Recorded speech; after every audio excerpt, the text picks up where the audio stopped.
Hello everyone, स्वागत है आपका आपके अपने यूट्यूब चैनल पर। मैं शिवानी चौधरी आज फिर से आपके साथ एक नए टॉपिक पर डिस्कशन करने आई हूँ। आज का हमारा टॉपिक है इंट्रोडक्शन। इंटरव्यू के लिए इंट्रोडक्शन एक बहुत ही इम्पोर्टेंट कंपोनेंट है एंड इसकी प्रिपरेशन आपको बहुत ही अच्छे से करनी होगी जिससे कि आपको इंटरव्यू बहुत ही अच्छा जाए। मैं इसके बारे में डिस्कस करने से पहले आपसे एक क्वेश्चन पूछना चाहूँगी कि आप क्या चाहेंगे आपका जो इंटरव्यू हो उसमें इंटरव्यूअर वही क्वेश्चंस पूछें जो आप चाहते हैं या आप उनके क्वेश्चंस के आंसर करना चाहते हैं। वैसे तो मैं जानती हूँ सभी के मन में यही आएगा कि इंटरव्यूअर्स वही क्वेश्चन पूछे जिनके आंसर्स हमें पता है, लेकिन ये होगा कैसे, क्या आप जानते हैं?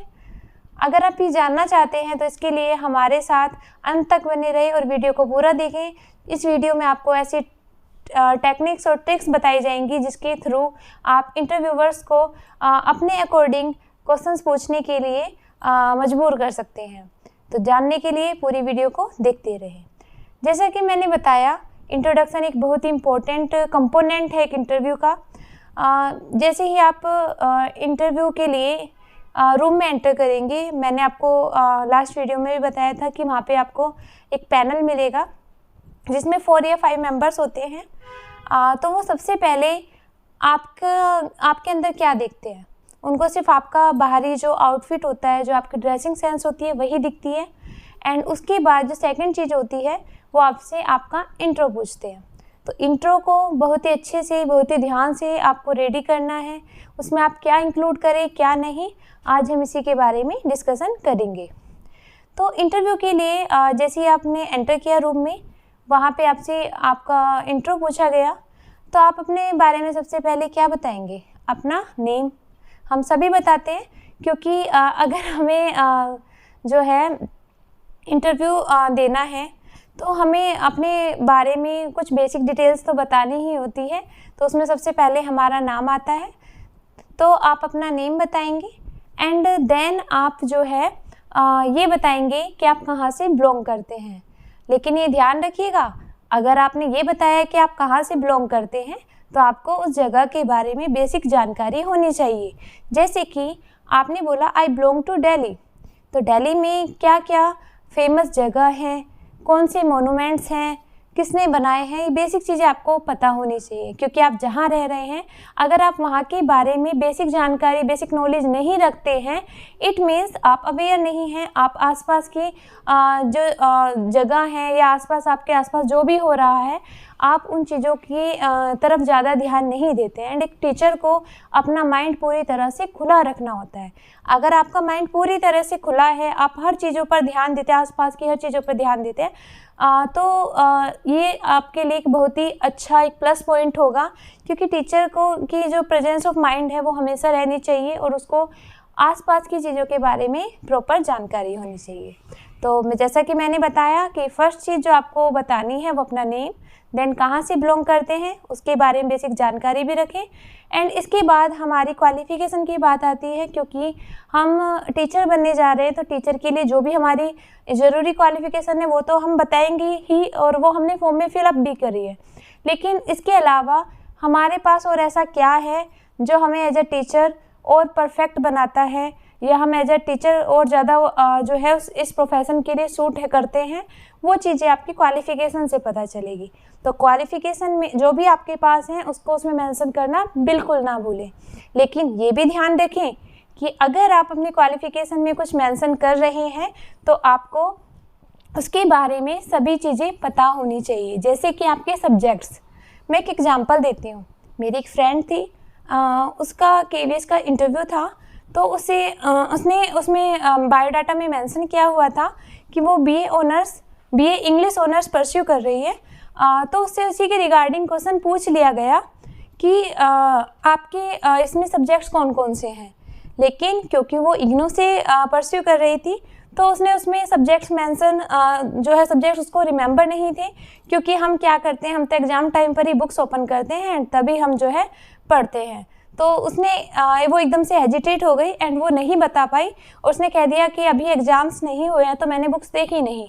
तो इस चीज़ से उसके जो इंटरव्यू के मार्क्स पे ऐसा इम्पैक्ट पड़ा कि उसका पूरा इंटरव्यू बहुत अच्छा हुआ, लेकिन सिर्फ इस क्वेश्चन की वजह से, इस आंसर की वजह से उसके जो मार्क्स है वो काफ़ी डिडक्ट हो गए एंड उसको 5 आउट ऑफ 15 मार्क्स मिले थे। तो मैं यही कहना चाहूँगी कि आप जो भी क्वालिफ़िकेशन मेंशन कर रहे हैं, आप उसके लिए पूरी तरह से एश्योर रहें, कॉन्फिडेंट हों, तभी आप उसको मेंशन करें। अदरवाइज़ मैं यही सजेस्ट करूँगी कि जितना ज़रूरी है सिर्फ उतना ही मेंशन करें।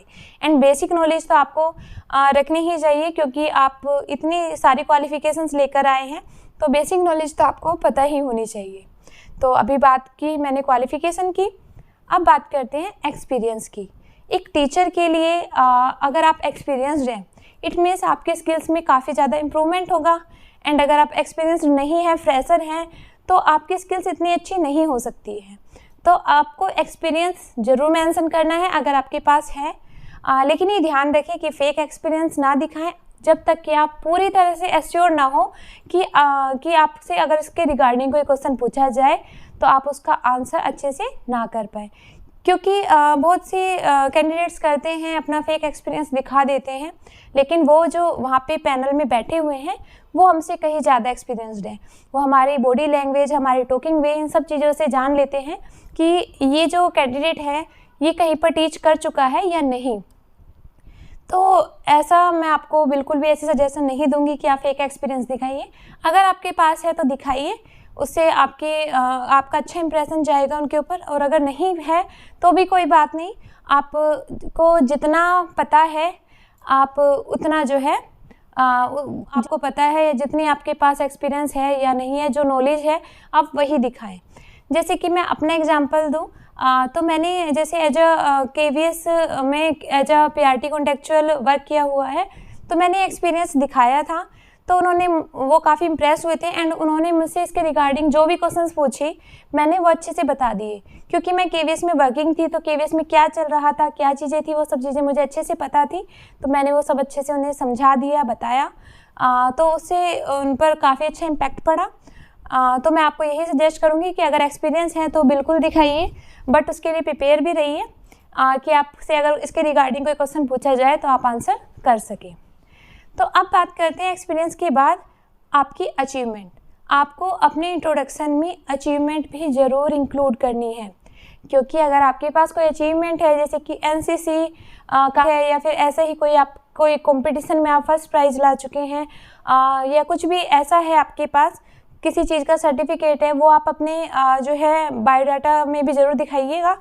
जो भी आप डॉक्यूमेंट्स लेकर जाएंगे वो उसमें ज़रूर रखिएगा।